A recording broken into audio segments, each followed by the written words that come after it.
Así que gracias a CRIP por invitar a Chapman y Asociados.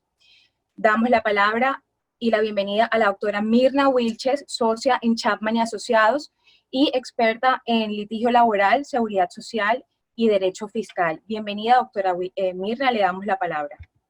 Bueno, muy buenos días a todos. Así como Ana María lo expresó, estamos muy agradecidos con ACRIP Nacional porque nos ha permitido a la firma este espacio para compartir con todos los interesados en las implicaciones que tiene el tema laboral en estos días de COVID-19. Nuestra idea como firma es dar algunos inputs a los administradores del recurso humano y a los empleadores para que puedan revisar cuáles son sus alternativas y cuáles son las prácticas que más se adecúan a su situación económica y a su situación legal actual. Infortunadamente no podemos vernos presencialmente, pero bueno, virtualmente, y siempre hay que tratar como de mirar lo positivo de todas las cosas, y es definitivamente descubrir para muchos este tipo de tecnologías que parece que nos acercaran en estos momentos en los que realmente no podemos acercarnos físicamente.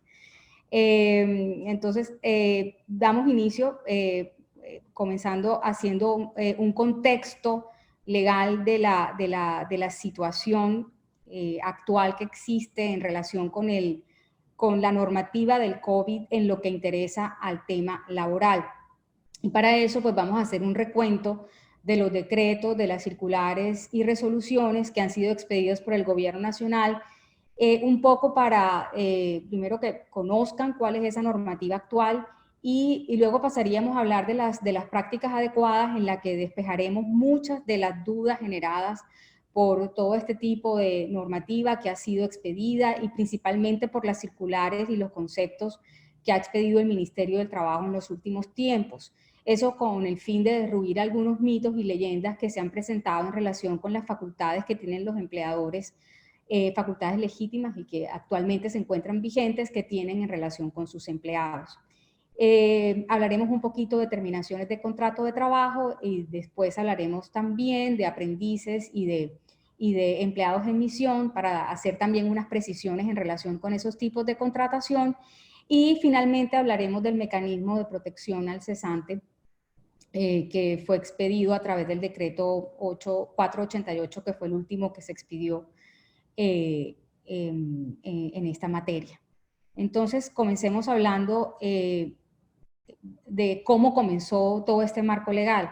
Y este marco legal comienza con el decreto 417 del 17 de abril de 2020, que es el decreto que ordena el estado de emergencia económica, social y ambiental en el país desde el pasado martes 17 de marzo, y esto amparado en una facultad que tiene el presidente de la República, que se encuentra consagrada en el artículo 215, en virtud de la cual, cuando existen este tipo de estados de excepción, es decir, hay que manejar unas crisis que son urgentes y que por tanto deben tomarse medidas prioritarias, el gobierno nacional puede dictar decretos del mismo rango de una ley, pero sin necesitar para eso de la intervención del Congreso de la República, es decir, que pase por Cámara y Senado, sino que él tiene la facultad, a través de sus ministros, de dictar las medidas que sean necesarias para poder solventar la crisis, las medidas que él considere que sean necesarias para solventarlas. Y esas medidas o esos decretos serán excepcionales, o sea, serán solamente por el tiempo en el que dure el estado de excepción. Esos decretos no pueden ir en contra de la Constitución, ni tampoco en contra de los derechos fundamentales de los particulares. Entonces, en ese marco del estado de excepción, el gobierno dictó una gran cantidad de decretos, dentro de los cuales, para lo que nos interesa a nosotros, y creo que para muchas industrias y sectores, el principal es el decreto 457 del 2020. Ese fue el decreto que limitó la circulación de las personas y de los vehículos en todo el territorio nacional desde la primera hora del 25 de marzo y hasta la primera del 13 de abril del 2020. El anuncio presidencial que hizo el presidente antes de ayer amplía ese término. Él anuncia oficialmente que es hasta el 26 de abril del 2020. Obviamente esto tiene que quedar contenido en un decreto que hasta la hora en la que estamos hablando no ha salido, y pues no sabemos exactamente cuál va a ser el alcance de ese decreto, si va a ampliar alguna de las actividades que estaban permitidas que se siguieran desarrollando durante el aislamiento, o si va a eliminarlo. Creemos que va a ampliar muchas, pues porque esta economía tiene que activarse, pero bueno, todo depende de lo que él en su sabiduría y sus ministros considere que es lo más beneficioso para nuestra sociedad. Y les decía que este decreto 457 y el que se expida en virtud de la ampliación del término es clave, porque este decreto es el que determina qué actividades pueden seguir funcionando, qué actividades pueden seguir siendo explotadas y cuáles no. Y con ello, qué trabajadores pueden seguir desarrollando sus funciones y cuáles no. Esto es importante porque dependiendo de la orilla donde me encuentre, en todo o en parte, podré saber qué medidas laborales podré realizar o cómo podré administrar mi personal dependiendo del escenario en el que me encuentre. Si soy una actividad excluida, si no lo soy, si soy excluida en parte y en otra no puedo operar. Entonces, todo de ahí dependerá cuáles medidas, cuáles prácticas podría yo implementar de manera segura y estable dentro de mis empresas. Posterior a este decreto 457 se expedió el 488, que estableció algunas medidas en el ámbito laboral, repito, que son temporales y extraordinarias, con el fin de preservar o de promover la conservación de los empleos, dentro de las cuales hay medidas sobre el tema de las vacaciones, de retiro de cesantías y del subsidio al desempleo, que bueno, yo iré explicando ya cuando esté hablando de las prácticas adecuadas que podríamos implementar en nuestras empresas. La resolución 853 fue expedida días siguientes al decreto 488 y es con el fin de reglamentar el subsidio al desempleo, del cual también hablaré en el último punto de la presentación. Posteriormente, o en el entretanto, esto fue, estas circulares fueron apareciendo antes del decreto 457, que como les dije es el que ordena, prohíbe la libre circulación de personas y vehículos. El Ministerio del Trabajo ha expedido diferentes circulares. Valga la aclaración que las circulares no son leyes, las circulares no hacen parte de esas facultades legislativas que tiene el presidente en estos momentos. Las circulares son solamente una manera en la que la cartera ministerial, en este caso el Ministerio del Trabajo, fija los lineamientos que para ese ministerio son los recomendables para los particulares. Eso no quiere decir que sean mandatorios, que sean obligatorios. En realidad, el particular puede analizar esos lineamientos y puede considerarlos desde un punto de vista jurídico en el sentido de si están acordes o no a la ley. Si lo violan o no, si me está quitando facultades o no. Y como digo, eso es simplemente una doctrina que puede tener en cuenta el particular para determinar cuál es la medida más adecuada o la que realmente no puede aplicar, pero no es mandatorio. Entonces, ante esto se quitan muchos mitos de que es que la circular 021 solo me permite hacer algunas cuantas medidas, por lo tanto las otras no las puedo realizar. Eso es un mito.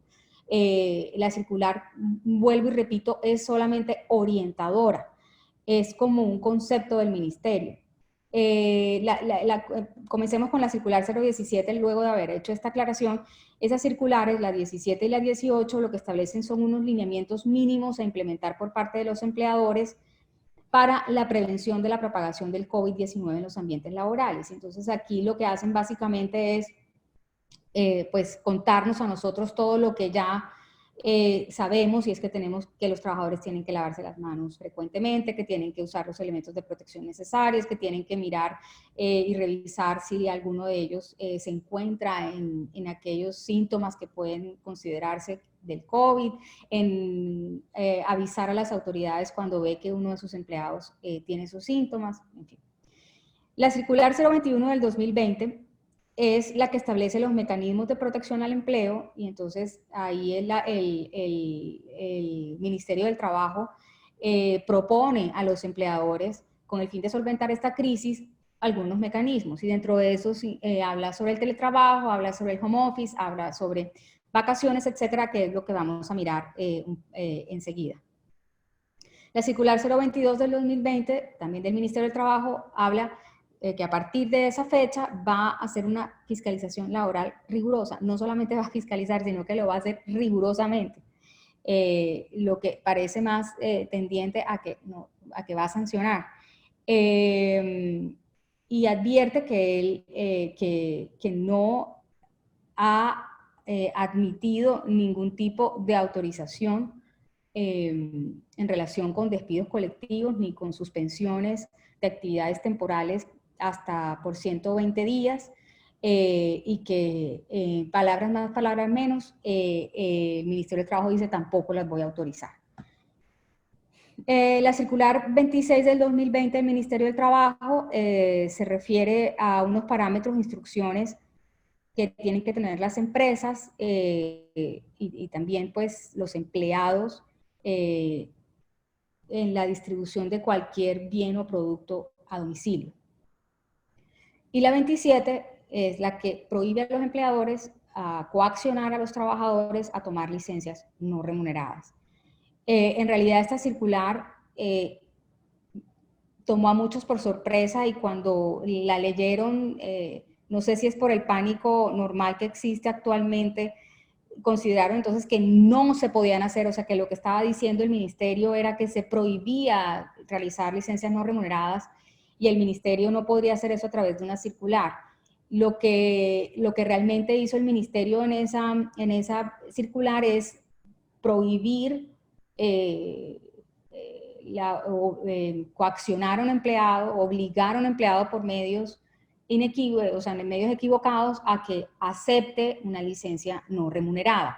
Esas son dos cosas completamente distintas, y además eso es lo que establece la ley. La licencia no remunerada jamás, ni siquiera en tiempos de paz, y paz lo digo entre comillas, es decir, en tiempos de no crisis, podría ser obligada. En realidad siempre debe partir de la voluntad del empleado y del empleado en concederla, del empleado en pedirla y del empleador en concederla. Sobre esta licencia no remunerada también hablaremos más adelante. Y finalmente, en este contexto normativo debemos hablar de dos conceptos del Ministerio del Trabajo que se relacionan ambos con la fuerza mayor o caso fortuito. El segundo de los aquí relacionados atinadamente dice en uno de sus párrafos que realmente la fuerza mayor o caso fortuito para suspender contratos de trabajo no puede ser valorado por el Ministerio del Trabajo. Es decir, el Ministerio del Trabajo no tiene competencia para determinar si existió o no existió fuerza mayor en el evento anunciado por el empleador a sus empleados y que derivó en la suspensión de sus contratos de trabajo. Pero no solo eso, no solamente puede decir si es válido o no, sino que tampoco puede sancionar a un empleador por haber suspendido los contratos por fuerza mayor o caso fortuito. Y así realmente la causa alegada por el empleador no sea de fuerza mayor o caso fortuito. El Ministerio del Trabajo no tiene competencia legal para sancionar por ello. Y esto quiero decirlo porque en el segundo de los conceptos, el Ministerio de una manera contradictoria dice lo contrario. Y dice es que para poder suspender los contratos por fuerza mayor o caso fortuito, luego de haber hecho un análisis de la jurisprudencia al respecto, que indica claramente que no se necesita permiso del ministerio, concluye el Ministerio del Trabajo, al final de todo el concepto, que es necesario pedir permiso para poder aplicar esta clase de suspensión.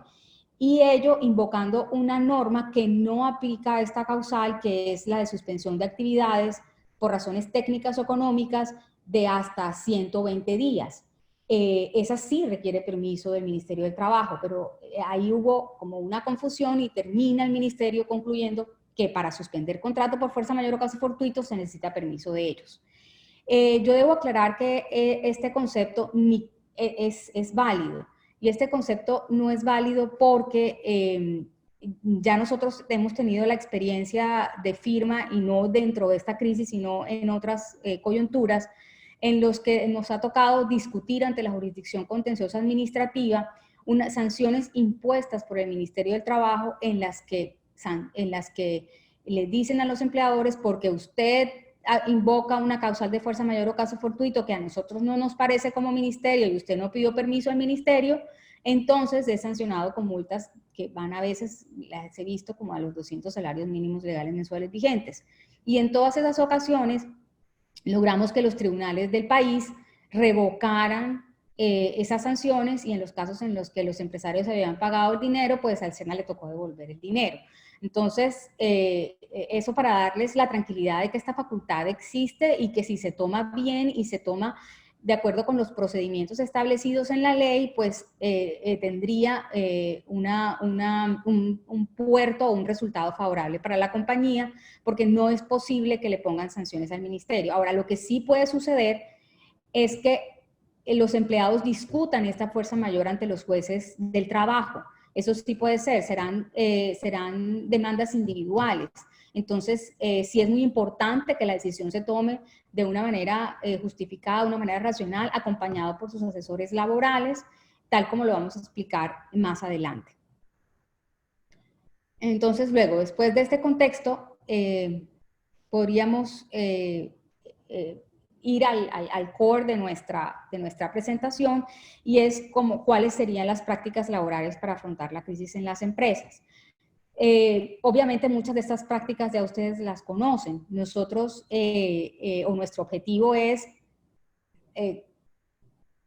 explicar cada una de ellas, y en cada una de ellas decirle cuáles pueden ser nuestras recomendaciones pero para implementarlas, pero también darles algunos comentarios o algunas sugerencias de cómo poder implementar estas formas o estas prácticas de una manera más amigable para el empleado, porque pues en este momento estamos llamados, si nuestras posibilidades económicas y financieras lo permiten, a ser también solidarios con aquellos que podrían quedar sin el sustento para ellos mismos y sus familias.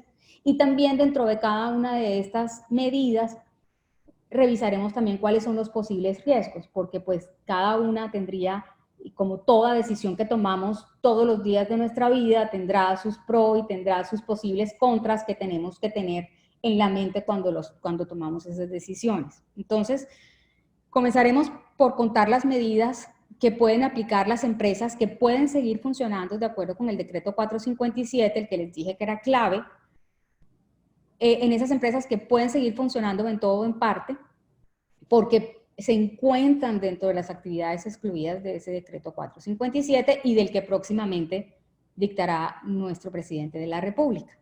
Entonces, la primera, que fue sugerida por el Ministerio del Trabajo, y creo que lo hizo de una manera acertada, y es el home office o trabajo en casa. El home office no es una forma típica del derecho laboral para trabajar, o sea, no es una modalidad de las típicas que el Código Sustantivo o alguna ley del orden laboral haya establecido como típica, es como algo normal en la vida laboral.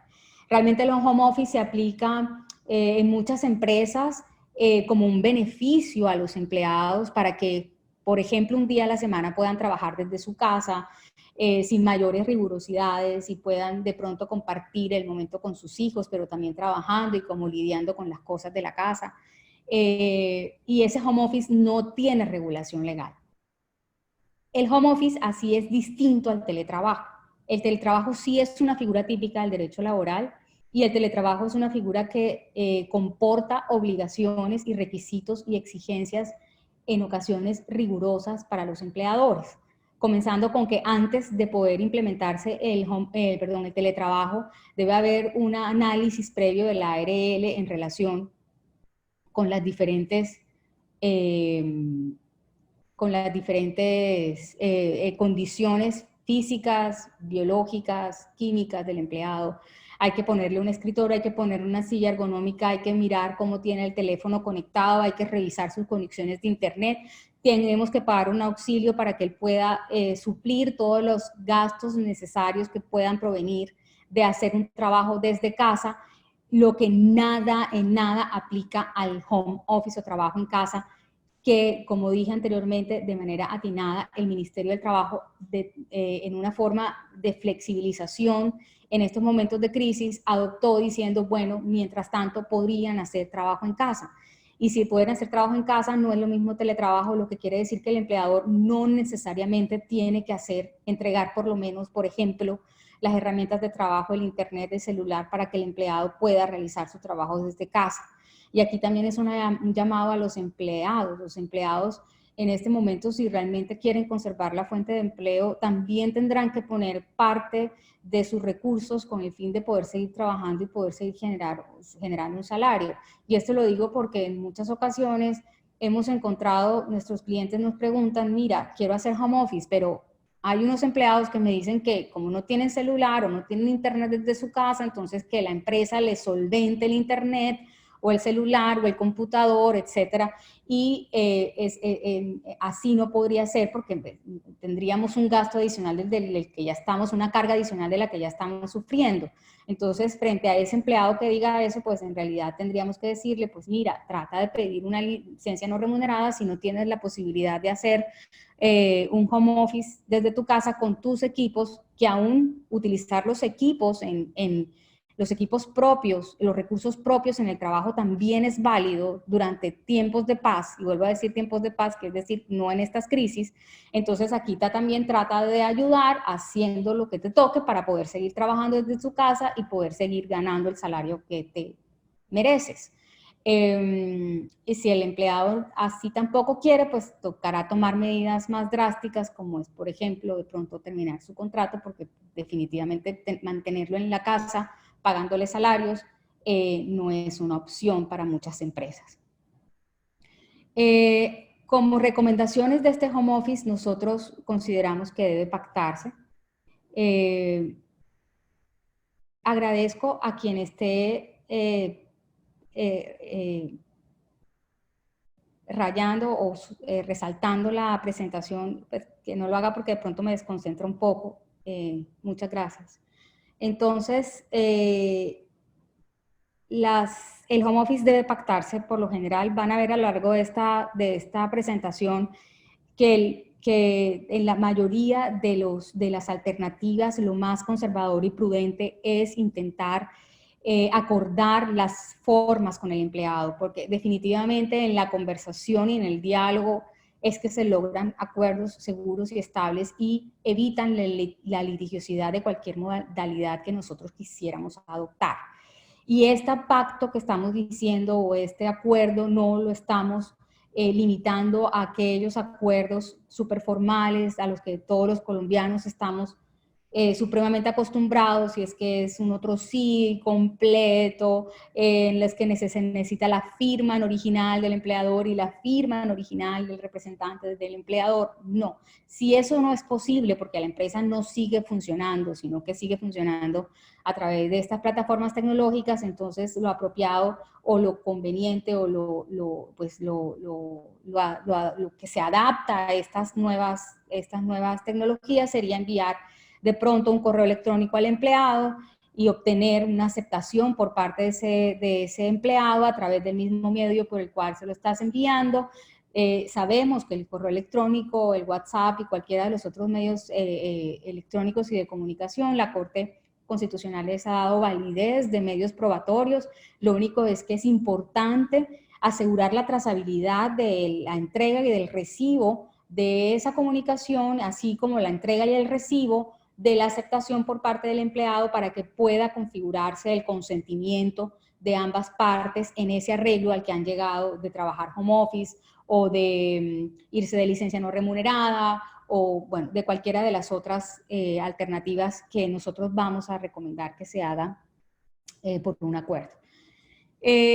Además de eso, de que se pacte, es importante que el empleador precise las tareas que debe realizar el trabajador durante ese tiempo de home office, debe definir los tiempos de entrega de algunos trabajos, qué protocolos de seguimiento va a seguir o va a adoptar frente a cada una de las actividades realizadas por el empleado. Y ello porque, pues, si se trata de un trabajo y cuando es presencial tenemos plena supervisión, pues cuando también es remoto, necesariamente deberá tener un tipo de supervisión porque yo como empleador continúo pagando un salario para recibir un servicio de calidad y en la cantidad necesaria. Por lo que es importante que ese tipo de medidas se tomen durante el home office.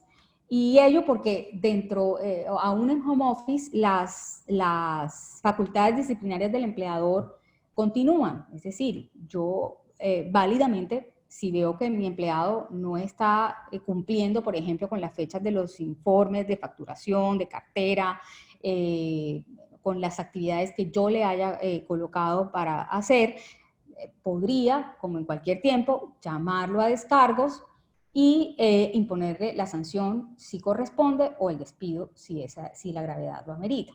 ¿Y ello cómo lo puedo hacer? Pues a través de los mismos medios tecnológicos que tenemos para supervisar, para hablar con el empleado, para sí, hacer lo que corresponda. De hecho, muchas empresas hoy en día que tienen sedes en diferentes ciudades del país, pero la cabeza de su recurso humano está ubicado en el head office de la empresa, en la oficina principal, y tiene que hacer un disciplinario, y realmente gastarse un transporte para hacer un disciplinario no es posible en estos días en donde la economía no está tan bien. Muchas empresas ya tienen adoptados procedimientos disciplinarios virtuales.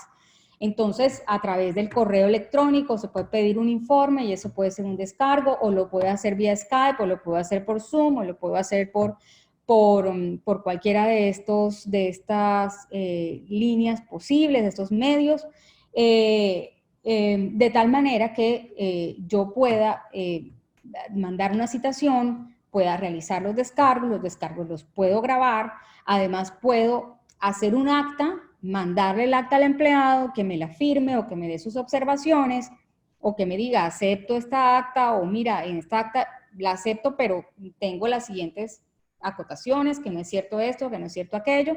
Con eso queda garantizado su derecho de defensa y la empresa entonces puede proseguir con el análisis de si hay suspensión, de si hay llamado de atención o si la gravedad del asunto implica un despido con justa causa. Importante que si no lo tienen en su RIT ya adoptado como un mecanismo de ejercer la acción disciplinaria del empleador, puede en este momento hacer una política o un procedimiento disciplinario para esta crisis, que sería temporal, o bien podrían adoptarlo, como les digo, para los que tienen diferentes sedes y es necesario hacer procesos disciplinarios oportunamente. Bueno, ese procedimiento lo pueden difundir entre sus empleados por correo electrónico, si tienen intranet, etcétera, por los medios tecnológicos necesarios. Y a partir de ahí, pues, creo que podrían tener procesos disciplinarios que no pueden ser debatidos ante los jueces de tutela como nulos, porque está clarísima las reglas del juego, lo que quiere decir que el empleado tiene todas las garantías constitucionales para ejercer su derecho de defensa del debido proceso. Consideramos que el home office, pues como de pronto hay algunas actividades que no pueden seguir realizando los empleados, puede llevar a una reducción de la jornada y también puede llevar a una reducción de salario, siempre que, como digo, se impacte. Y durante el home office, dado que el empleado no tiene que, por ejemplo, movilizarse, algunos auxilios que se entregan por movilización, principalmente las fuerzas de ventas, podrían eliminarse, como también podría eliminarse el auxilio de transporte, porque el empleado, el legal, me refería en el último de los indicados, porque el empleado no tiene por qué ir hasta el sitio de trabajo, entonces realmente el auxilio entonces no tendría causa en origen. Otra de las medidas en las empresas que están funcionando es la de la flexibilización o reducción de la jornada de trabajo. Es, por ejemplo, para evitar que se propague el contagio, la aglomeración de personas en un mismo lugar. De pronto ha bajado la producción, entonces ya no es necesario que todos trabajen durante todo el turno programado. Entonces las empresas podrían optar por las jornadas flexibles que establece el Código Sustantivo del Trabajo, literales D y C, y también podrían por reducción de jornadas. Obviamente este tipo de medidas también podrían llevar a la reducción de salario, porque pues es proporcional al tiempo trabajado durante el día. Como siempre recomendamos que estas alternativas se pacten por escrito. Si no es posible, consideramos que un cambio en el RIT también es una posibilidad. Una circular adoptando el cambio de jornada y el cambio de reducción de la jornada también es posible, siempre que las personas puedan obtener la comunicación, puedan recibir la comunicación, porque pues, es una de las facultades inherentes que tiene el empleador que es la de fijar las jornadas y los horarios. Sí, esa frente a esa alternativa. Y la última de las alternativas de las empresas que están funcionando, ya hablamos de la disminución de salarios para 2 eventos, y son los cambios de jornada, las reducciones de jornada, si disminuyes funciones, si disminuyes responsabilidades, pero también está una que es la grave alteración económica de la situación de la empresa. Sin embargo, estas 3 medidas en la reducción de salario, aquí sí consideramos que sí y sí deben quedar por escrito, deben quedar pactadas, deben quedar acordadas con el empleado, porque es necesario que se incluyan dentro de las consideraciones del acuerdo cuáles son las razones objetivas y razonables que llevan al empleador y al empleado a pactar esa reducción de salario, porque si este acuerdo es revisado por los jueces ordinarios laborales, entenderán que existen motivos suficientes para poder reducir ese salario. Es decir, no recomendamos que hagan una reducción de salario simple y llana. Decidimos nosotros dos que por tiempos de COVID vamos a reducir el salario en tanto. Tienen que explicarse cuáles son las razones por las cuales yo, empleado, doy mi consentimiento en relación con esa reducción de salario, porque la considero objetiva y porque la considero razonable. Y más que todo, en el último de los puntos, que es la grave alteración económica, pues si ese consentimiento no está claro en el otro sí, o en la cláusula, o en el documento que vayan a acordar entre las partes, realmente quien debe definir eso es un juez del trabajo, según ese artículo 50 que menciono ahí, o que transcribo ahí, o no lo transcribo, que lo enuncio. Entonces, sí es importante, para efectos de evitar o de ir más seguros frente a esta opción, que se establezcan cuáles son las razones, y de aquí también, muy respetuosamente, les recomendamos que se acompañen para la toma de estas medidas de sus asesores laborales. Este tema de la disminución de salarios tiene un efecto colateral, y es precisamente para las personas que están próximas a pensionarse, y muy especialmente a los prepensionables. Pues si reduzco sus salarios, sus aportes a la seguridad social serán menores, y obviamente eso precarizaría el monto de su pensión, que ya en los actuales momentos están bastante bajos. Entonces, si dentro de nuestras posibilidades está ayudar a estos empleados, nosotros podríamos, sí, reducir el salario, pero también podríamos pactar con ellos que su ingreso base de cotización será el mismo que vengaban antes de la reducción de salario, y lo podríamos pactar como un beneficio extralegal con el fin de que estos empleados puedan hacerse a una pensión mucho más justa. Obviamente, y justa lo digo dentro de los parámetros que existen en los diferentes fondos, y no se vea afectado tan gravemente con esta medida. También la reducción de salarios puede conllevar a que las personas comiencen a devengar auxilio de transporte si tienen que ir hasta el sitio de trabajo, es decir, se trata de las empresas que están funcionando, y de la dotación también, porque pues estarían devengando menos de 2 salarios mínimos. La disminución de salario se acompaña también del retiro de cesantías, que fue, como les comenté al inicio, uno de los beneficios que estableció el Gobierno Nacional en el decreto 488, y por el cual los empleados que se encuentren afiliados a los fondos de pensiones privados y que hayan visto reducidos sus ingresos con ocasión de esta crisis, puedan acceder a sus cuentas, o sea, los fondos que tienen en sus cuentas individuales, en los fondos de cesantías, para retirar dinero de ahí en proporción a la cuantía de la que fueron objeto de disminución. Y esto nos lleva a hacer dos precisiones. Son fondos de pensiones privados, es decir, que los fondos, las personas que estén afiliadas al Fondo Nacional del Ahorro no podrían acceder a este beneficio. Tampoco podrían acceder a este beneficio los empleados que no tengan fondos en sus cuentas de cesantías, es decir, ellos no podrían válidamente ir donde su empleador para que de lo que se haya causado de cesantías hasta el momento pueda ser retirado en virtud de este decreto, sino que el beneficio solo aplica frente, como dije, a esos fondos de pensiones privados y siempre que tengan fondos en sus cuentas. Y bueno, entonces así contamos como cuáles son las alternativas para las empresas o grupo de empleados que puedan seguir trabajando. Y en este momento comenzaré a hablar de las alternativas que hay en relación con las empresas que sí no pueden funcionar o lo hacen parcialmente por el decreto 457.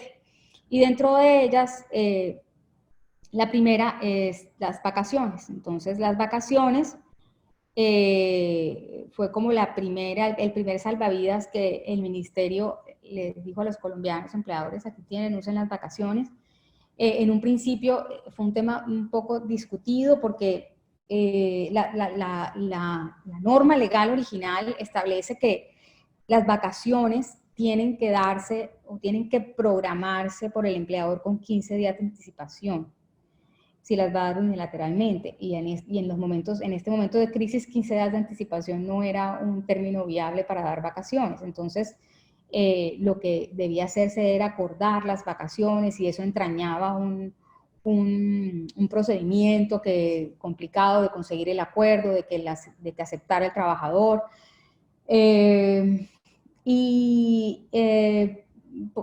La diferencia o el inconveniente se zanjó cuando el gobierno nacional expide el decreto 488, que solamente dio un día para preavisar a las vacaciones, o sea, solicitarlas por el empleado o que el empleador las conceda y las conceda unilateralmente. Entonces, pues obviamente se eliminó ese escollo o obstáculo para hacer de este mecanismo realmente el más expedito y el menos gravoso para los empleados, pues porque se van de vacaciones, obtendrían el ingreso de sus vacaciones, estarían cubiertos de los riesgos de las vacaciones y este tiempo pues tendrían, por decirlo así, cubierto el mínimo para poder suplir las necesidades de ellos y de sus familias. Sin embargo, pues debo decir que este tema de las vacaciones podría generar un cierto riesgo de litigiosidad. No sé si probable o no probable, yo lo veo remoto, pero sí debo advertir que muchas organizaciones sindicales están indicando que estos tiempos de vacaciones que se están dando durante el COVID no son realmente vacaciones, porque para ellos no se cumple con el objetivo de las vacaciones, que es descansar y poder, según ellos, las vacaciones es igual a salir a disfrutar con la familia, de viajar, es decir, hacer lo que no pueden hacer durante el tiempo que están trabajando. Entonces creemos que posiblemente, si las organizaciones sindicales continúan tomando esto como un tema en discusión, podrá ser uno de los tópicos a discutir en demandas judiciales y ante el Ministerio del Trabajo. Que ahí sí no creo que haya buen puerto, pues ellos mismos han decidido que realmente son vacaciones una medida válida para adoptar en estos momentos. Y también podríamos decir que, dado que el empleador lo está haciendo por buena fe, es decir, lo está haciendo con base en los decretos que se han expedido y en las circulares, entonces no habría por lo menos riesgo de salarios moratorios en este caso. Durante las vacaciones se pueden eliminar auxilios pactados para el desempeño de las funciones del empleado y también el auxilio de transporte legal, si se causa. Otra de las medidas que podrían adaptar los empleadores, es el pago de salarios sin prestación de servicios, que establece el artículo 140. Y este artículo, para los que no saben, es el que dice que el empleador, por disposición del, perdón, que el empleado, por disposición del empleador, puede quedarse en su casa sin prestar servicio, pero el empleador seguirá pagándoles el salario y las prestaciones y todo lo que corresponde laboralmente. Esta medida realmente es muy generosa, la he visto excepcionalmente aún en el sector de la construcción, pero bueno, esta sí depende muchísimo de las capacidades económicas de la empresa y de lo que la empresa también esté dispuesta a sacrificar, pues realmente el salario es contraprestación de un servicio, entonces sí es como más, va mucho más allá de lo que significa el contrato de trabajo, y pues, si se haría es porque la empresa puede y puede hacer ese tipo de sacrificios. Es una medida muy generosa en realidad. Y durante esta medida también, como digo, se pueden, como sucede en las vacaciones y también les había dicho en el home office, pueden eliminar auxilios pactados para el desempeño de las funciones y el auxilio de transporte legal si se causa. La suspensión del contrato de trabajo por fuerza mayor o caso fortuito, creo que es una de las medidas que muchos empleadores están analizando en los últimos tiempos, porque ya pasó el primer periodo de vacaciones, están pensándose anticipar más vacaciones, están pensando que esas vacaciones, porque valga la claridad, si yo anticipo esas vacaciones después, si el empleado no cumple el año de servicios, voy a perder esas vacaciones ya pagadas anticipadamente, entonces mis números no me dan, podría suspender el contrato con fuerza mayor o caso fortuito, y entonces aquí nuevamente entramos a un tema bastante complicado, que es muy delicado y que merece un análisis muy profundo, también de los riesgos que esto acompaña, para que el empresario esté claro en que es una medida dura, pero que si se toma por necesidad, debe ser tomada de manera segura para darle estabilidad a la empresa. Y así comenzamos estableciendo que la suspensión por fuerza mayor requiere unos requisitos importantes para que esa suspensión se configure. Y hay una ley viejísima de 1890 que define la fuerza mayor como ese hecho imprevisible, irresistible, insuperable, que impida la continuidad de la actividad económica. La Corte Suprema de Justicia ha añadido dos más y dice que sea el empleador inimputable por ese evento de fuerza mayor, y además que imposibilite seguir cumpliendo con su misión, con su actividad, con su objeto social. Esa ley de 1890 pone unos ejemplos, y entonces dice que puede ser fuerza mayor, y pone el naufragio, el terremoto, yo añado los tsunamis, pero también dice orden de autoridad que indique que no se puede seguir funcionando. O sea, una orden de autoridad que diga, esto usted no lo puede seguir haciendo. Y pues creemos que muchas de las empresas están en este momento dentro de ese escenario, porque volvamos a nuestro decreto clave, y nuestro decreto clave dice quiénes pueden seguir funcionando y quiénes no pueden absolutamente seguir funcionando. Y si entonces me encuentro dentro de aquellos que absolutamente no puedo seguir funcionando, estaría en un evento irresistible, imprevisible, insuperable, además inimputable porque no he hecho nada para que me pongan esa medida a mí, y además me imposibilita por razones legales seguir continuando con la actividad empresarial a la que siempre me dedico. Entonces creemos que hay fuertes argumentos para que aquellas empresas exceptuadas se ubiquen dentro de la suspensión por fuerza mayor. Sin embargo, hay unas empresas que me preguntan, no, mira, yo sí soy exceptuada, pero yo podría decir que el COVID por sí mismo es fuerza mayor, y ahí sí hay ciertas cosas que no cuadran dentro de los elementos de la fuerza mayor. Por ejemplo, no era imprevisible que el COVID iba a llegar a Colombia. Sí puede ser irresistible e insuperable, pero no era imprevisible. Y además, yo puedo seguir funcionando. O sea, para la Corte Suprema de Justicia no se cumpliría el requisito de la imposibilidad de seguir actuando en el mundo económico.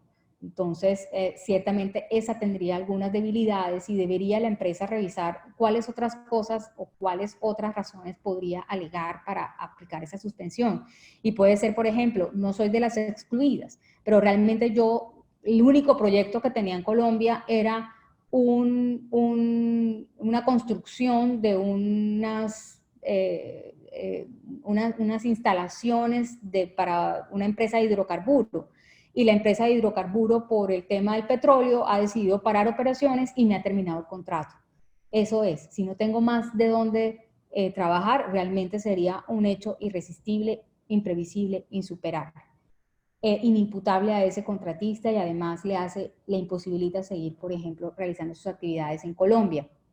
Entonces, como les digo, es un tema de mucho análisis que deben, como también les había dicho para el tema, en este tema cuando les estaba hablando, amerita ser acompañado de sus asesores laborales, con el fin de que esta decisión que tomen sea una decisión objetiva, que además aguante pruebas de fuego, porque tendrá muchas, como les diré ahorita, con el fin de que, y además, que aguante las pruebas de fuego para que sea estable y sea fuerte.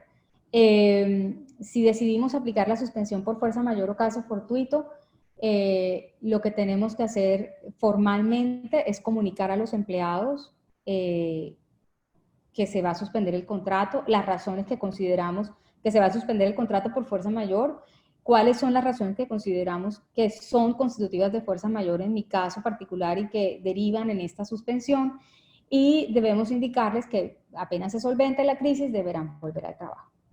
Y además de comunicar esto al empleado, tenemos que asimismo avisarle inmediatamente al ministerio que hemos suspendido los contratos y también decir al ministerio que las razones por las cuales hemos tomado esa decisión.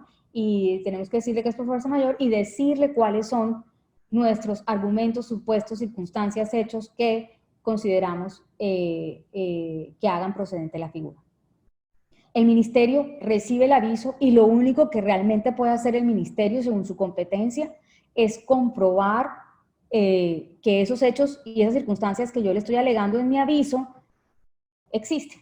Entonces, por ejemplo, si lo que le estoy diciendo es, señor Ministerio del Trabajo, yo soy un restaurante, yo no tengo plataforma tecnológica, yo no puedo prestar mi servicio por domicilio porque yo soy un restaurante Michelin y yo no estoy preparado para hacer, o sea, mis platos son demasiado elaborados y yo no puedo hacer servicio a domicilio. Entonces, no tengo la infraestructura para hacer servicio a domicilio. Entonces, lo que puede hacer el ministerio, además, estoy excluido según el decreto 4, por lo tanto estoy excluida según el decreto 457 y entonces en ese sentido tendría fuerza mayor. Ahí el ministerio lo que puede hacer es, sí, el decreto realmente dice que los restaurantes están excluidos cuando no pueden prestar servicio a domicilio a través de plataformas tecnológicas. ¿Verdad que este restaurante no las tiene? Llamaré a preguntar por qué no las tiene, cómo era, etcétera, etcétera, etcétera. Y hasta allí llegó su trabajo. El ministerio realmente no podría siquiera abrir una investigación por esto, y mucho menos sancionar, pero sabemos que lo va a hacer. Sabemos, ya lo ha hecho justamente con restaurantes, creo que en Medellín, en Bogotá. Entonces, si eso llega a suceder y los llegan a sancionar, obviamente tendrán que defenderse durante este tiempo. Asegúrense de hacer los avisos y las comunicaciones en debida forma para que por lo menos por procedimiento no los vayan a sancionar. Y si lo sancionan de manera irremediable, pues entonces toca ejercer las acciones contenciosas correspondientes para revocar esa sanción que es realmente ilegal por incompetencia del funcionario que la impuso.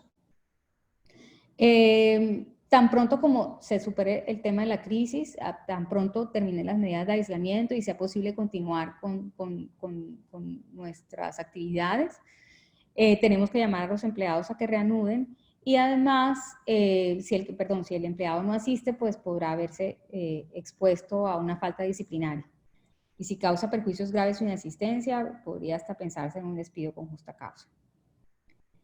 Dada que esta suspensión de contrato de trabajo es una medida fuerte para los empleados, y fuerte porque el efecto de la suspensión es que el empleado no ganará salarios durante este momento. Este tiempo no contará para vacaciones, no contará para cesantías, y está en discusión si para primas de vacaciones, aunque nosotros creemos que sí, porque hay bastantes sentencias que defienden el punto, y es que este tiempo sí entra para las primas de servicios. Quiere decir que el empleado durante la suspensión se queda sin dinero para poder solventar sus necesidades. Entonces nosotros proponemos para aquellas empresas en las que es posible adaptar estas alternativas, proponemos ciertas opciones que podrían ayudar al empleado a tener por lo menos con qué tener para sustentarse en este tiempo. Y dentro de ellas podemos hablar, por ejemplo, de un auxilio no salarial, que puede ser menor al salario del empleado, que puede ser, por ejemplo, el salario mínimo o menos del salario mínimo. Como digo, para beneficiarlo, para ayudarlo, para tener con qué comprar lo mínimo en su casa, elementos de protección, su comida, limpieza. Ese auxilio sería pactado como no salarial, no entraría dentro de la base para liquidar prestaciones sociales, y tampoco aportes a la seguridad social y para fiscales. Otra de las opciones es, por ejemplo, hacer un préstamo al empleado, que luego, en la medida en cómo vayan funcionando las cosas luego de la crisis, podrá ser condonable o no.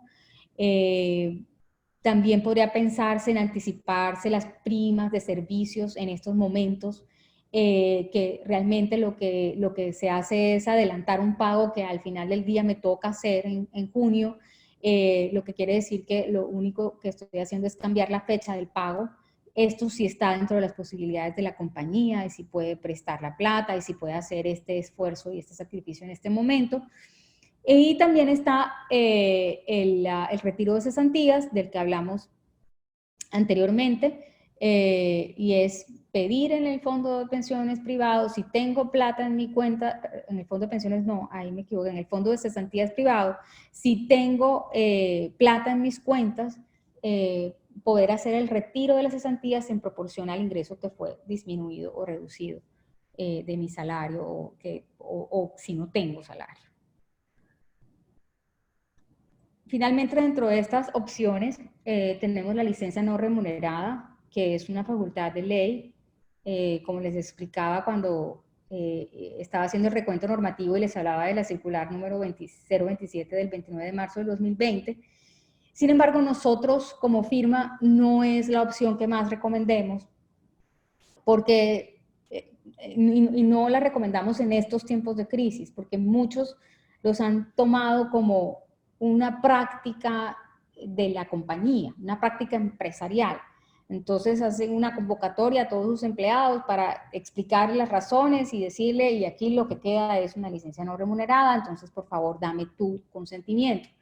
Y esto no porque realmente eso esté mal, sino que eso genera una debilidad muy importante del punto de vista de los litigios, porque muchos podrán considerar que realmente no dieron su voluntad libre y consciente de tener un permiso sin salario, sino que pueden decir, lo que pasa es que yo fui coaccionado psicológicamente porque es que a mí me dijeron que esta era la única forma en que volviera a tener empleo luego de la crisis, y que era la única forma en que la empresa siguiera, y esto y aquello. Entonces yo me llené de pánico y lo que hice fue firmar. Y si con eso cuenta con los testimonios de sus demás compañeros de trabajo que digan que así lo fue, entonces existen altas probabilidades de que esa licencia se tome realmente como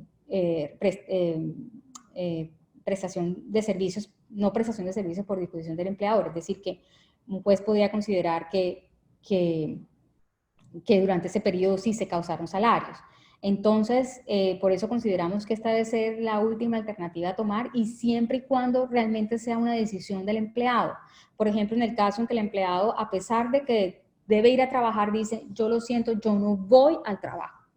Yo me quedo en mi casa porque mi mamá es una mujer mayor de 70 años y yo la tengo que cuidar, y a mí me da pánico enfermarme. Ahí ustedes le pueden decir, pues entonces pide una licencia remunerada, solicítanos y nosotros con mucho gusto te la concedemos, pero en lo posible debe partir del empleado y no del empleador, y mucho menos como una práctica generalizada entre todos los trabajadores de la compañía. Pasaré ahora a hacer unas recomendaciones generales frente a las terminaciones de contratos de trabajo.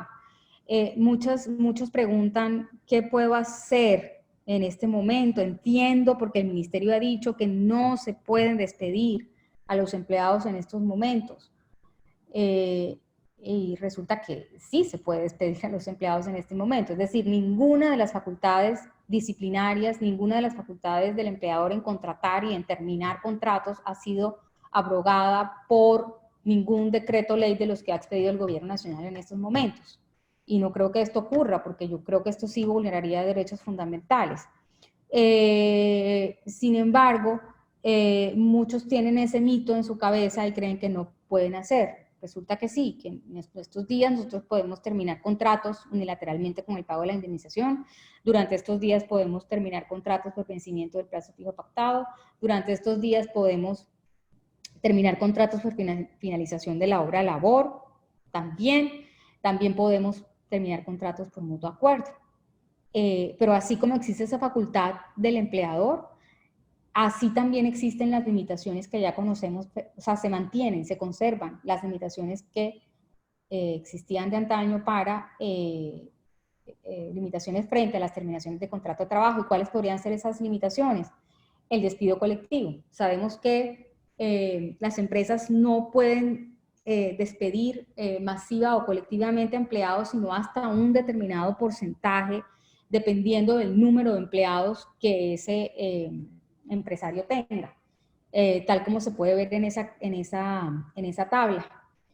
Y esto debe tenerse en cuenta en un periodo de 6 meses hacia atrás. Es decir, hoy tomo la decisión de retirar 100 trabajadores, pues debo revisar si yo he despedido trabajadores antes.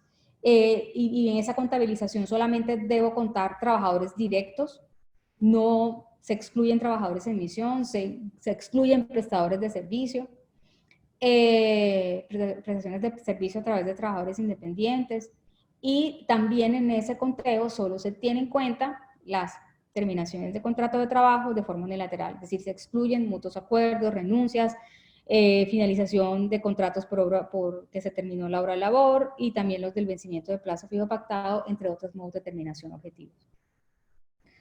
Y otra de las limitaciones que aún persisten son los fueros de estabilidad laboral reforzada, como son los fueros de salud, el fuero sindical, el fuero de maternidad de mujeres y de varones, el fuero de acoso laboral y el de prepensionables. Esto continúa, luego yo no podría, si algunos de mis empleados están en estas circunstancias, no podría despedirlos a menos que consiga los permisos que la misma ley me establece, los judiciales, los administrativos, etcétera, o negociar con ellos, llegar a un mutuo acuerdo sería válido, pero si no es posible, entonces no los puedo despedir unilateralmente. Se mantiene también la facultad del empleador de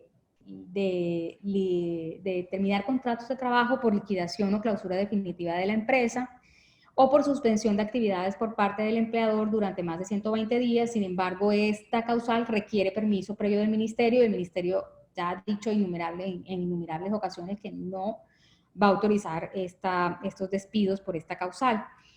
Y también persisten las terminaciones de contrato en periodo de prueba, pero siempre que exista razones objetivas para indicar que el empleado no tiene las competencias mínimas para el ejercicio del cargo.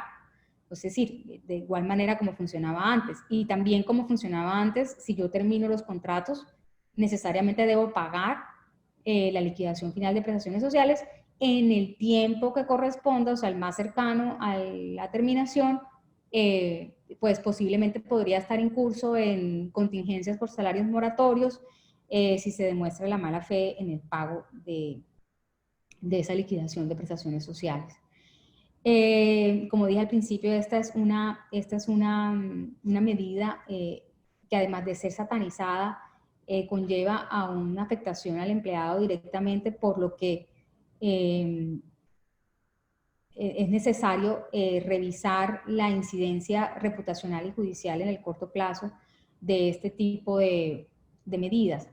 Esta misma recomendación en cuanto al riesgo también la hago en las suspensiones de fuerza mayor o caso fortuito, porque ciertamente si tomamos la decisión de suspender los contratos de trabajo de nuestros empleados o determinar a un número significativo de empleados en nuestros contratos de trabajo, seguramente estaremos en las redes tildados de masacres laborales, de vulneración de derechos a los trabajadores, de esa cantidad de conceptos peyorativos en contra de nuestra empresa que podrán dañar nuestra imagen y nuestro nombre. Por eso la empresa debe saber que tomar una decisión como esa tiene una implicación reputacional, una incidencia reputacional, pero que también tiene un riesgo judicial a corto plazo porque a través de las acciones de tutela pueden ordenar el reintegro por violación al mínimo legal en el caso de las terminaciones de contrato de trabajo, que no es algo ajustado, pero tenemos que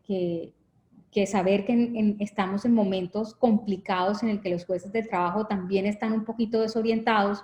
Y, por ejemplo, en el caso de las suspensiones por fuerza mayor o caso fortuito, ya hemos conocido 2 providencias de juzgados de Cartagena en los que, a pesar de que el juez de tutela no puede realmente definir si esto es legal o no y amparar los derechos en este momento, ha decretado el reintegro de empleados o ha amparado los derechos de empleados que han sido suspendidos por fuerza mayor o caso fortuito, ordenando el reintegro. No sé cómo, porque esos trabajadores no han sido votados de sus puestos de trabajo, sino solamente suspendidos, pero ordena que les reintegren y que les paguen salarios, etcétera. Les digo, de forma arbitraria, no observando el marco legal, pero existe el riesgo de que esto siga ocurriendo y por eso debemos ser muy cuidadosos en la toma de estas decisiones, tanto la suspensión de fuerza mayor por caso fortuito como la terminación del contrato de trabajo.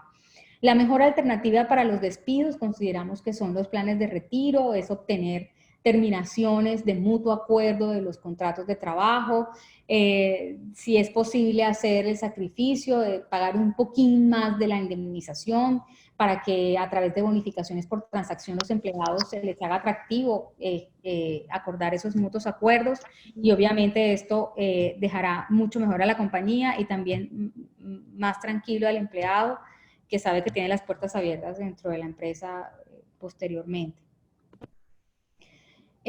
Ahora voy a hacer 2 precisiones en relación con los empleados en misión y los aprendices. En relación con los empleados en misión, porque en los últimos tiempos hemos, y creo que fue luego de un pronunciamiento que hizo el gremio de las temporales, ha ocurrido que muchas empresas usuarias, ya sea porque son actividad excluida o porque la producción que tienen no es mucha o porque también están reduciendo trabajadores directos, le han indicado, le han manifestado a sus empresas de servicios temporales que han terminado los contratos de trabajadores en misión. Las empresas de servicios temporales le han dicho, no, yo no puedo terminar los contratos a esos empleados. Y no puedo terminar los contratos porque la circular 021 del Ministerio del Trabajo, la circular 022 del Ministerio del Trabajo, me dicen que lo que yo puedo hacer, lo único que puedo hacer es mandarlos de vacaciones, ponerlos en home office, etcétera, etcétera, etcétera. O sea, realmente esas no son razones válidas de las temporales para no terminar los contratos de trabajo de los trabajadores en misión. Y ello porque la modalidad por la que generalmente contratan o vinculan trabajadores en misión es por la modalidad de duración de la obra o labor. Luego, si la usuaria ya consideró que la necesidad para la cual fue contratada a ese trabajador en misión ha terminado, lo que le resta entonces a la empresa de servicios temporales es terminar a su vez el contrato de trabajo de ese empleado en misión porque ha perdido su objeto, porque la causa que lo originó ya terminó, se extinguió, que fue la obra o labor para la cual fue contratado ese empleado. Luego, si la empresa de servicios temporales quiere acoger las recomendaciones de las circulares 021 y 022, pues lo hará a su cuenta y cargo, no a la cuenta y cargo de la usuaria. Sin embargo, también la usuaria, si decide terminar los contratos de trabajo de esos empleados en misión, pues también deberá corresponder con su obligación de pagar las liquidaciones de prestaciones sociales y pues también tendría que pagar el porcentaje de administración que por lo general cobran las temporales y que son su sustento para que puedan, obviamente, ellos también honrar su obligación en relación con los empleados en misión. Y frente a los contratos de aprendizaje, debemos indicar que la circular del SENA, una circular del 16 de marzo del 2020, establece que con los aprendices SENA debe hacerse lo mismo que con los empleados, lo que quiere decir que para el SENA la cuota de aprendiz continúa, se mantiene vigente. No se exonera a los empresarios de la cuota. Entonces dicen, mire, haga con ellos lo mismo que haga con sus empleados. Si puede seguir trabajando en la empresa, pues déjelo seguir haciendo su fase práctica. Si el empleado hace parte de aquellos que están trabajando en home office porque su supervisor es de home office y porque etcétera, etcétera, entonces si existen las herramientas e instrumentos tecnológicos, mándelo a la casa también en home office. Si ninguna de esas posibilidades se da, entonces suspenda el contrato por fuerza mayor o caso fortuito. El SENA en muchos correos ha dicho que esas suspensiones deben ser por mutuo acuerdo, pero en realidad no existe una norma que así lo establezca y también la plataforma permite subir suspensiones unilaterales. Entonces, si de pronto el empleado no quiere y a pesar de la recomendación, el aprendiz no quiere y a pesar de la recomendación, pues hágalo unilateralmente si no hay otra opción. Porque, como les digo, nadie estará eximido de la cuota SENA si está obligado a tenerla, a menos que la monetice. Es decir, usted también puede decidir terminar esos contratos de aprendizaje y monetizar la cuota SENA por el tiempo que dure esta crisis. Mecanismos de protección a los empleados cesantes, ya para finalizar. Entonces, al principio habíamos hablado que el decreto 488 del 2020, además de las vacaciones y del retiro de cesantías, habló del subsidio al desempleo y estableció un beneficio para los trabajadores cesantes que hubiesen aportado a una caja de compensación familiar durante un año continuo y discontinuo en el transcurso de los últimos 5 años. Esas personas que no tuvieran ingresos, que estuviesen cesantes, entonces podrían recibir un beneficio que para solventar sus gastos equivalente a 2 salarios mínimos. Estableció el decreto y la resolución que lo reglamenta que esto es para trabajadores cesantes, es decir, trabajadores a los que se les termina su contrato de trabajo o se les termina el contrato de prestación de servicio. Realmente la norma base del subsidio del empleo también cobija a los empleados cuyos contratos han sido suspendidos, pero en este momento, en este entorno, el decreto no dice nada de eso, lo que significa que creo que solamente cobijaría a los que terminen el contrato de trabajo máxime cuando la resolución incluye como uno de los requisitos que se acompañe la solicitud de un certificado en el que se deje constancia que se terminó el contrato de trabajo. Entonces sí, efectivamente solamente van a parar a los cesantes. No podrán devengar esto los que generen o los que devenguen pensiones de invalidez, de sobrevivientes, de vejez. Los que luego de tenerlo adquieran trabajo van a perder el subsidio y además de la plata, de la transferencia que le pueden hacer, también van a quedar cubiertos en la cuota, perdón, van a quedar cubiertos de salud y pensión por un salario mínimo. También van a tener acceso a la cuota monetaria del subsidio familiar para los hijos, hermanos, situaciones de discapacidad o padres dependientes. Sin embargo, este beneficio es hasta donde haya disponibilidad de recursos, luego en la medida en que puedan ayudar a sus trabajadores cesantes a obtener los requisitos necesarios para poder acceder, sería mucho, mucho más beneficioso para ellos. Bueno, creo que hasta aquí la exposición. Nosotros pues quedamos muy atentos a lo que el gobierno nacional expida en estos días en relación con la medida de aislamiento, si solo la extiende y mantiene las actividades excluidas, o si de pronto añadirá nuevas actividades o eliminará actividades de las excluidas. Tenemos que estar muy atentos y con base en lo que nos suceda poder revisar esas alternativas, así como también pues debemos también estar muy atentos a cualquier otro mecanismo de protección que el gobierno nacional decida adoptar. Hoy escuché del gremio de las confecciones que pues muchos de las fábricas y de todas las personas dedicadas a este tema están suspendiendo los contratos de trabajo y terminando los contratos de trabajo porque realmente no hay forma de continuar con la confección. Y pedían del gobierno nacional que ahora fueran ellos los que crearan subsidios para todas esas personas. O sea, que si bien ya los empleadores han generado su grano de arena y siguen haciéndolo, pues también el gobierno genere paliativos directos, más de los que ya ha hecho en relación con el personal que quede cesante, que va a ser mucho de ahora en adelante, y no creo que la disponibilidad que existan del fondo del FOSEC, que es el fondo que se afectaría en el mecanismo de subsidio del empleo, alcance para toda la población que quedará sin trabajo en este último, esperemos último, periodo de medida de aislamiento. Les agradezco mucho su tiempo y vamos a abrir a un espacio de preguntas. Muchas gracias, doctora Mirna. Tal como le indicó, vamos a iniciar entonces con el espacio de preguntas y respuestas. Permítanos unos minutos, por favor, mientras damos inicio a esta sesión.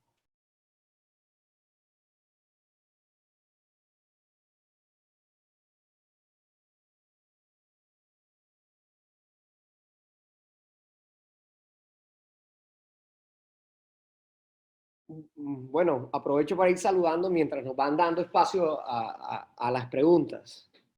Se escucha perfectamente, me pueden contestar a alguien por los chats, que he estado atento a los chats. Sí o no. Perfecto, listo. Bueno, yo voy comenzando con una pregunta que me pasaron aquí para que después Ana María siga con la suya. Preguntan, ¿cómo manejar la facultad disciplinaria en una empresa exceptuada en la que el trabajador se niega a ir a trabajar sin incapacidad? ¿Hay acción disciplinaria o no? Él puede alegar que el COVID le da miedo y no va. ¿Cuál es la respuesta de nosotros? Nosotros consideramos que es obligación del trabajador asistir a sus labores. Vamos a poner un caso crítico, el médico, que lógicamente va a estar expuesto a esta situación en el hospital. ¿Cómo se va a negar? Es su obligación, para eso fue contratado. Ese es el riesgo que él tiene en esa labor. Él es hoy una persona indispensable. Incluso para mí me parecería que su obligación está más cargada hoy que cualquier otro día, porque él hace parte de ese ejército nacional dedicado a superar la crisis. Imagínense ustedes que los policías, al acudir a un atraco, digan, no, es que yo no voy a ir a trabajar porque es que hoy me dijeron que los paramilitares están haciendo unos atentados y me genera riesgo. Pues claro que no. Y también, por supuesto, estos empleados, frente a sus situaciones médicas que claramente deben conocer que van a estar expuestos a riesgos, tienen que entenderlo. Y por eso se pueden hacer procesos disciplinarios. Por supuesto que se puede hacer porque hay un incumplimiento de sus obligaciones. Cosa lo contrario es que yo quiera, porque el trabajador no quiere ir a laborar, que yo quiera permitirle no asistir. En ese caso, recomendaba la doctora Mirna, él puede pedir una licencia y nosotros se la aceptamos. Entonces, pero para mí sí está incumpliendo la obligación. Incluso les digo otro caso, que no es el de la pregunta. En estas cosas tenemos que comenzar a buscar ideas y a imaginarnos cosas para tratar de que todo el mundo tenga trabajo y repartir el salario o lo que pueda tener de ingreso la empresa entre todos. Y una de las propuestas de la doctora Mirna es que, por ejemplo, una labor la distribuyamos entre varios. Buen ejemplo, los restaurantes. Hoy los restaurantes no tienen, los meseros no tienen trabajo. ¿Pero qué están haciendo? Vaya, usted es el domiciliario. No, vaya, usted es el chef. Pero como esas funciones son limitadas, ¿qué estamos diciendo? Oye, repártanse el tema del chef entre 4. Hoy trabaja uno, otro trabaja mañana, otro pasado. ¿Y eso qué va a permitir? Que distribuyamos las horas de trabajo entre varias personas y se le puedan generar diferentes ingresos a esas personas en proporción al tiempo laborado. Eso genera que repartimos, esa es la solidaridad que quiere el gobierno para preservar el empleo. Entonces, y me pregunta, ¿y qué pasa si ese mesero no quiere hacer la otra labor? Yo creo que también podría haber la capacidad, y dependiendo de su perfil lo permite, la capacidad de hacer un proceso disciplinario. Por ejemplo, me preguntaba hoy un hospital, doctor Chapman, la enfermera no quiere hacer visitas domiciliarias y es la misma labor de acá, porque dice que hay riesgo. Claro que la tiene que hacer, así no se haya pactado de domiciliaria. Los tiempos cambiaron y el ejercicio de esa subordinación se debe entender que está esa facultad. Y si hay duda, vean el artículo 23 que habla de los elementos del contrato del trabajo. Cuando explica la subordinación, facultad del empleador para dar órdenes, cambiar las condiciones laborales. Oye, si el empleador puede hasta trasladar de ciudad en algunos casos, ¿cómo no va a poder cambiar esas funciones en esta crisis? Claro que sí, y sí se pueden derivar de esos procesos disciplinarios. Esa es una primera pregunta. No sé, Ana María, si tienes ya la segunda o yo leo aquí. A ver, el doctor Chapman, en ese orden de ideas, si el procedimiento disciplinario es laudo, o sea, ¿cómo se... Esa es una buena pregunta que veía ahí en el chat, que ahí hay una restricción por el tema de las convenciones y los laudos. Las cosas se deshacen como se hacen. Y si yo tengo una convención que me establece unos procedimientos y un espíritu, ¿qué hago?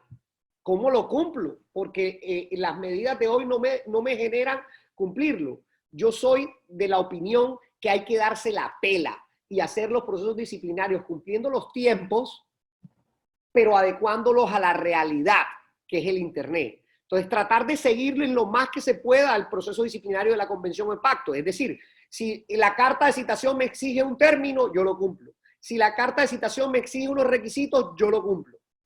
Pero lo que no pueda cumplir por una orden del gobierno, que es un tema superior a la convención, acuérdense que las convenciones no pueden ser contra lege, pueden ser supralegen, es decir, superiores a la ley, pero nunca en contra de la ley. Y entonces ahí vamos estructurando toda una argumentación para hacer esos procesos disciplinarios. Pero hay que hacerlos y hay que seguirlos, hay que adecuarnos a la realidad y no podemos quedarnos cortos con la realidad. Entonces sigo con una segunda pregunta. Teniendo en cuenta las tutelas que han sido decididas en contra, perdónenme el tono de voz, pero que es como esa exposición de la doctora Mirna tan excelente, tengo que hacer algo diferente para ver si la igualo. Segundo, teniendo en cuenta las tutelas que han sido decididas en contra, se acabó la suspensión del contrato por fuerza mayor, no se puede hacer, no se puede realizar. No estoy de acuerdo. Claro que sí se puede hacer. Eso sí, nosotros aconsejamos en la firma que sea la última alternativa, la última opción. Intente vacaciones, estírelas hasta donde más pueda. Después trate de dividir el trabajo entre varios, trate de reducir salarios. Haga todas las alternativas que hay. Y como última alternativa, cuando ya usted no puede y no resiste, acudamos a la suspensión del contrato del trabajo. Nosotros sí decimos que es viable y la estructuramos para que sea viable. Uno ya sabe cuál es el riesgo, las tutelas, el ministerio y un proceso ordinario. El proceso ordinario no me preocupa porque la justicia me definirá en 3 años y yo sé que lo sustento jurídico que estoy haciendo es serio. El tema del ministerio me preocupa medianamente porque realmente no tiene competencia. Y ahora que pase esta crisis y ya estemos en la realidad y en la práctica, el ministerio ya tendrá que dejar de hacer política y cumplir las leyes. Entonces, medianamente me preocupa. Eso no quiere decir que no me van a hacer investigaciones y que no me tengo que defender, pero yo estoy actuando de acuerdo a la ley. Y voy a dar un ejemplo para eso, para no quedar como descabellado. Hace 2 años, 3 años, todos los clientes me preguntaban por la informalidad laboral. Uno tenía una persona en temporal y ya era malo. Uno tenía una persona en contrato término fijo y era malo, supuestamente informal. Después le explicamos al ministerio y ellos entendieron que no era así. Y esas luchas las vamos a ganar. Por eso digo que medianamente me preocupa. La que más me preocupa es la tutela, porque se trata de jueces municipales, penales, civiles, que de pronto no tienen la especialidad y pueden tener conceptos equivocados, como por ejemplo el de la sonada sentencia de Cartagena, donde hablan que la circular es obligatoria, que la circular exige permiso, que la suspensión por fuerza mayor exige permiso. Eso no es cierto. La misma norma dice que no, pero bueno, son situaciones, son errores que hay.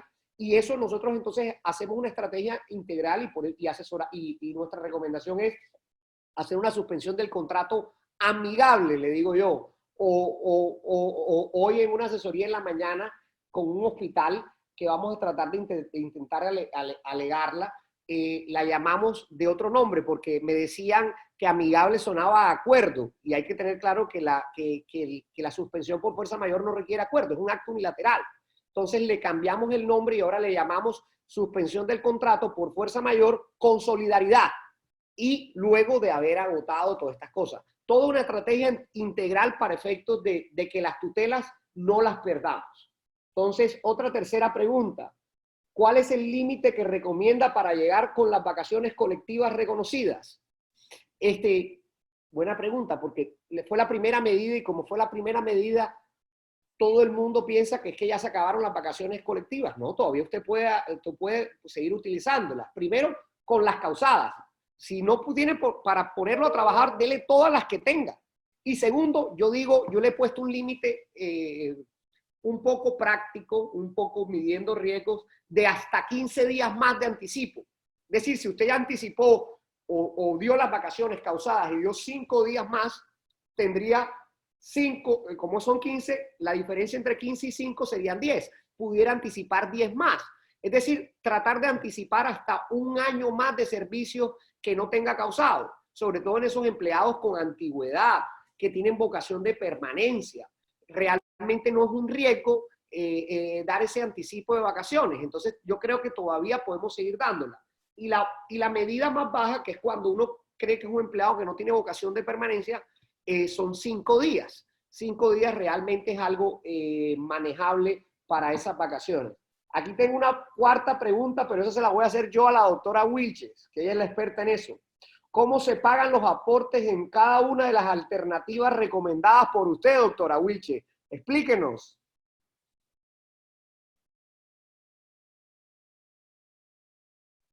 Espero que no me haya dejado de escuchar, que no se haya aburrido conmigo.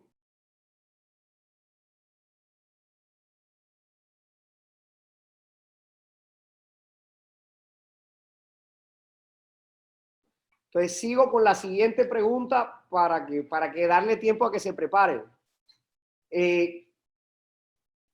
5. ¿La reducción de salarios debe ser proporcional para todos los trabajadores?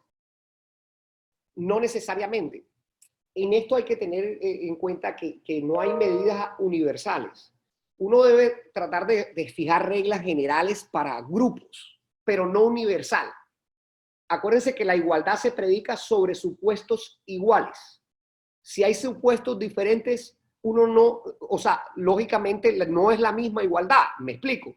Aquí en la firma la gente de consultoría está trabajando el 150%. Hoy nos llaman todos los días, teletrabajo, estrategia, etcétera, etcétera. Pero los de litigio de procesos no están trabajando porque están cerrados los juzgados.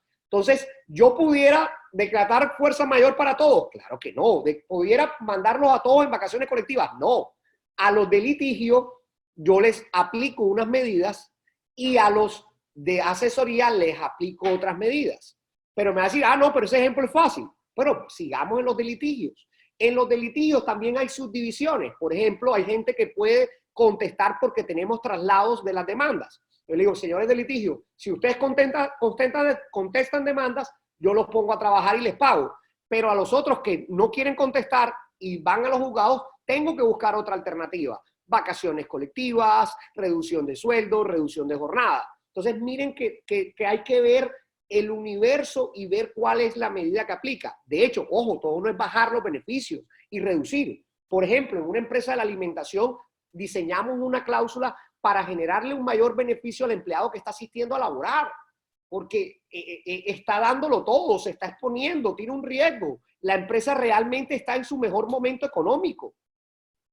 ¿Cómo yo le voy a bajar el sueldo a ese empleado? Los trabajadores que están haciendo tapabocas a la lata, que es su mejor momento. Ahí no solo es reducir, ahí también hay que ver cómo transitoriamente se genera un beneficio no salarial transitorio por esta época. Por eso les digo que hay que revisar cada situación en la empresa, fijar reglas generales y comenzar a buscar matices para ser más justos y más correctos con las prácticas. Doctora Mirna, ¿ya está en el auditorio? Sí, es que estaba contestando algunas preguntas por chat. Pero déjese ver que usted es muy simpática, por favor. El doctor Chapman le preguntaba que cómo se pagan los aportes en cada una de las últimas, en cada una de las recomendaciones que decían. Explíquenos, por favor. Quiero saber. Los aportes a la seguridad social y para fiscales en cada una. Bueno, ok. Entonces, en las vacaciones o durante las vacaciones, los aportes a la seguridad social se pagan todos, menos riesgos laborales, se paga pensión, se paga salud, en ambos porcentajes, en la del empleador y la del empleado. Y se pagan aportes para fiscales también. Como dije, pueden eliminarse algunos auxilios, como el de transporte y los que no sean necesarios porque el empleado no está desempeñando funciones. Eso en las vacaciones. En las jornadas pues, también siguen todos, o sea, si reduzco jornadas, si aplico las jornadas flexibles, pues ahí estarían causándose todos los aportes porque el empleado está devengando salario, lo mismo que en el home office, que también tendríamos que incluir riesgos laborales, y ahí aprovecho para decir que nosotros recomendamos que se avise a la ARL que el trabajador está en home office o trabajo en casa. En cuanto a la disminución de salarios, pues también, porque está ganando salarios, entonces tendrían que pagar todos los aportes a la seguridad social y para fiscales como siempre. En el tema de suspensiones de contrato por fuerza mayor o caso fortuito, es necesario que el empleador pague solamente el porcentaje que le corresponde en aportes, el porcentaje como empleador que le corresponde en aportes de salud y en aportes de pensión. Recordemos que los aportes a salud hay una exoneración para los empleados que devenguen menos de 10 salarios mínimos, que no la hay para los empleados que tengan ingresos superiores a esos 10 salarios mínimos. Entonces, bueno, ahí se bajan un poco los costos. En el caso, bueno, creo que esos son todos, si no estoy mal. Sí, yo creo que ya los dije todos. Pero no se me vaya, no se me vaya. Yo voy a seguir preguntándole. No se vaya porque usted se ausenta mucho. Ese home office le ha quedado, mejor dicho, le ha quedado mucho gustando. Otra pregunta, ¿cómo manejar la posibilidad de reducir los salarios de empleados que están próximos a pensionarse? ¿Cómo hacemos con esos pensionados que no se quieren pensionar y en estos momentos de crisis, doctora Mirna? No, los que no se quieren pensionar en estos momentos de crisis. O posibilidades para reducir los salarios, que es concretamente lo que... No, bueno, si hay un acuerdo entre las partes que permita esa reducción de salario, como lo expliqué, lo que implica en estricto derecho, yo creo que ya había hecho alusión, pero bueno, lo que implica en estricto derecho es que baje su IBC. Pero les dije que es posible que el empleador, si está dentro de las circunstancias financieras, económicas de la compañía y si quiere hacer ese sacrificio, podría pactar con esos empleados que seguirá continuando haciéndole los aportes con base en el IBC que tenía el empleado antes de la crisis, es decir, antes de la reducción de su salario. Y esto como un beneficio extralegal para evitar que se precarice aún más su pensión, porque pues ya sabemos que esa es la tendencia a que las pensiones cada día sean menores. Entonces ayudamos un poco al empleado para que pueda acceder a una pensión digna, o entre comillas, en realidad. Sí, ahí hay un tema importante para resaltar y sumar a lo que dijo la doctora Mirna. En algún cliente de allá de Cali, por cierto, me preguntaba ayer cómo estamos reduciendo salarios, pero ¿cómo hacemos con esas pobres personas que están en los últimos 10 años para pensionarse? Le vamos a afectar la pensión. Entonces, ¿qué hacemos? Entonces yo le decía, ojo, uno puede en este momento de escasez de flujo de caja reducir, pero tu cotización que va a sumar para la pensión es en 10 años. En los últimos 10 años. Ahora que se arregle la mano, hacemos cotizaciones adicionales. Podemos sumar aportes adicionales. Incluso podemos asumir un mayor aporte, especialmente de esos casos de salarios altos que se les reduce el salario a menos de 10 salarios mínimos. Ahí la empresa ahorra un 12.5 de salud que asume, o de la parte que asume de ese 12.5 por tener una remuneración superior a 10. Esa es una plata que se beneficia a la empresa de su flujo de caja al reducir sueldo. Puede generar un beneficio adicional posteriormente que supere esta crisis para nivelar o igualar la pensión. El hecho de que se bajen los salarios hoy no implica per se que él se le va a reducir la pensión. Lo que hay es que buscar mecanismos para que esa pensión no se le baje. Entonces es hacer mix. Aquí lo que necesitamos es imaginación. Lo que están haciendo los restaurantes, que el mesero cocine, que el mesero coja una moto y transporte. Lo mismo lo tenemos que hacer y diseñarlo en nuestras industrias. Bueno, doctora Mirna, una última pregunta. Usted que es experta en temas de UGPP, por su énfasis tributario, díganme qué ha sucedido en este momento en los trámites de UGPP, preguntan.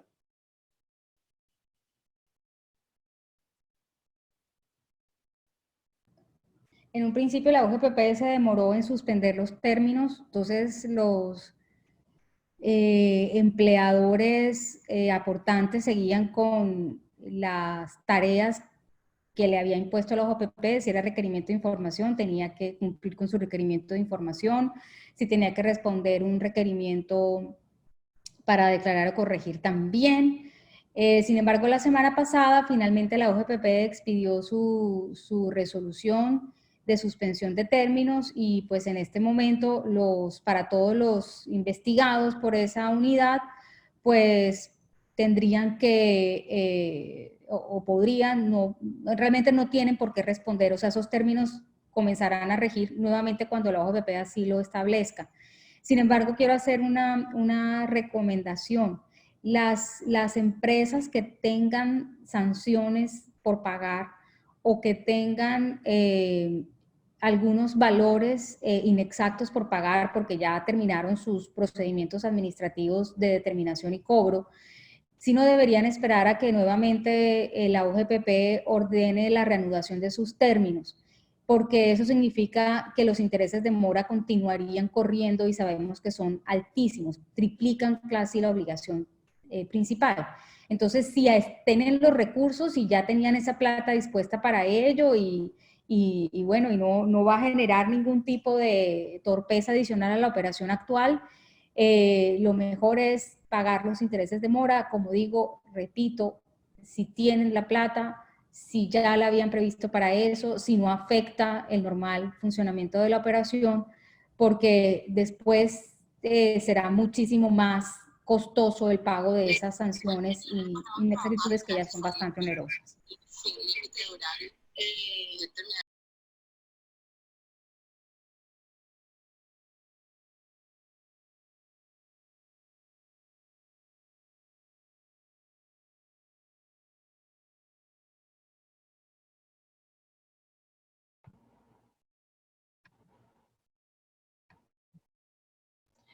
Doctor Charles, una última pregunta para usted. ¿Sería viable la existencia de fuerza mayor en actividades que están exceptuadas?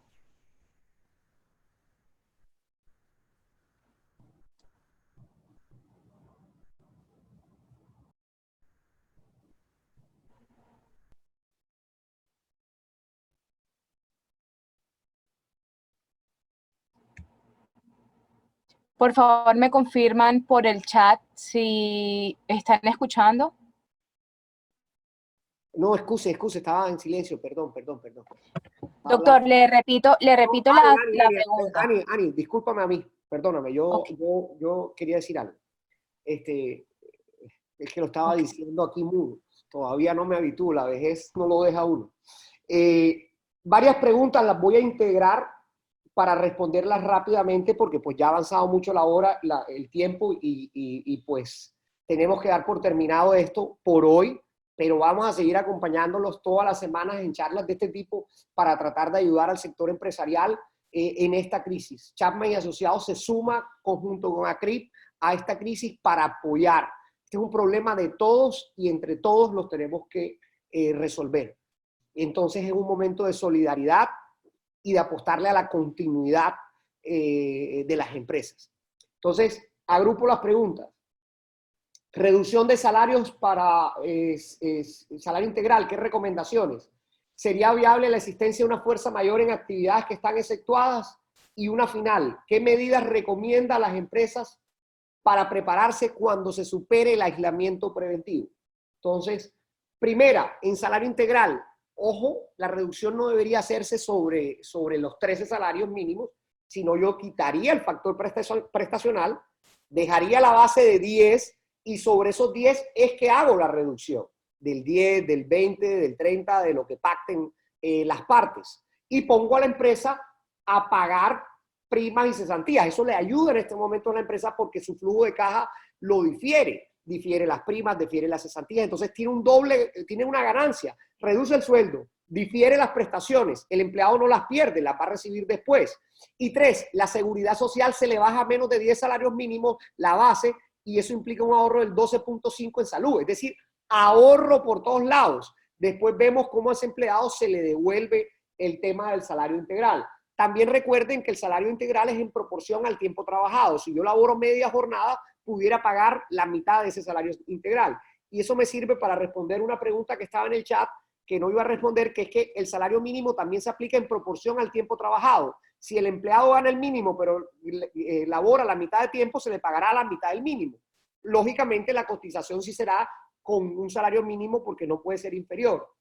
La existencia de fuerza mayor en actividades efectuadas. Claro que sí, porque dentro de la actividad efectuada pueden haber áreas que sí pueden funcionar y pueden haber áreas que no. Por ejemplo, una inundación afectó a la mitad de la planta, pero la otra mitad no. ¿Puede funcionar? Claro que sí. Se suspende una parte y después la otra no. ¿Qué pasa si la suspensión del contrato de la persona está en vacación? ¿Le aplica? Pues claro que no, porque es que la suspensión es para quien está activo, quien tiene que ir a la empresa, quien tiene que laborar. Si el empleado está en vacaciones, no le aplica. Entonces, miren ejemplos de que sí puede ser parcializada. Obviamente, justificada esa parcialización. El hecho de que no sea general genera riesgos, porque acuérdense que todo lo que explicó la doctora Mirna, que es irresistible, A, B, C, D, todo lo que tiene que cumplir.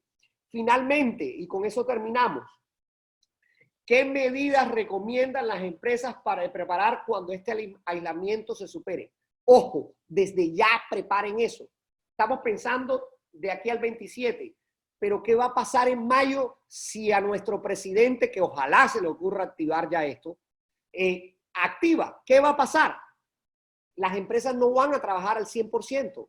Van a tener 10% de ventas, 20% de funcionamiento, 30% de funcionamiento, 40% de funcionamiento, y ahí no va a haber fuerza mayor. Si ustedes quieren alegar la fuerza mayor, la pueden alegar ahora, no cuando se supere el aislamiento. Ahora es el momento que la puedes alegar, porque no es el COVID la fuerza mayor. La fuerza mayor es el conjunto de medidas, el decreto, la restricción, todas. El que no la alega hoy no la va a poder alegar cuando se supere la restricción para circular.